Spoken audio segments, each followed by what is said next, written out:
আসসালামু আলাইকুম রহমতুল্লাহ বারাকাতু। আমার এক প্রতিবেশী ভাই অসুস্থ, তো ওনাদের বাসা অনেক মেহমান আসছে, তো তাদের বাসা কিছু খাবার পাঠাবো আজকা। তো এই যে ডিম সিদ্ধ বসাই দিছি, ডাউল বসাই দিছি, এই যে এখানেও ডিম বসাই দিছি 2 পাতিলে, যাতে একটা ডিমও নষ্ট না হয়, ফেটে না যায়। অনেকটি একসাথে দিলে ফেটে যায়, তারপর ডিম নষ্ট হয়ে যায়।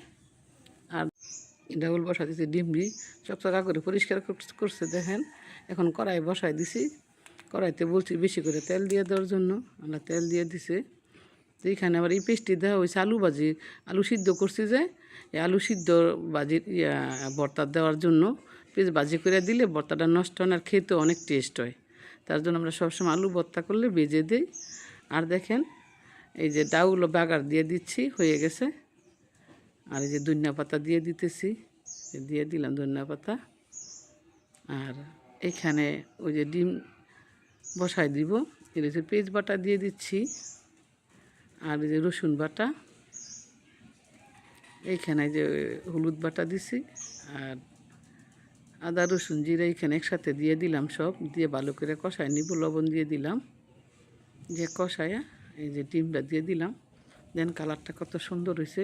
আর ডিমটা সাদা রাখলে কী হয় জানেন, নরম লাগে, আর ভাজি করে দিলে উপরে যে চামড়াটা থাকে এটা একটু শক্ত শক্ত হয়ে যায়। আর এইভাবে দিলে সবাই খাইতে পারে।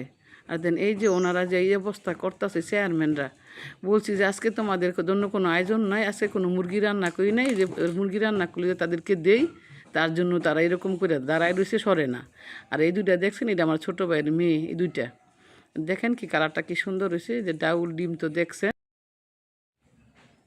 এই যে বাদ ডিম তো দেখছেন, সব কিছুই আলুর ভর্তার সাথে দুধের এক পাকনা বুড়ি আর এক পাকনা বুড়ি কদবেল কেমনে খাইতেছে আমার, এটা সাবস্ক্রাইব কমেন্ট শেয়ার করে দিন।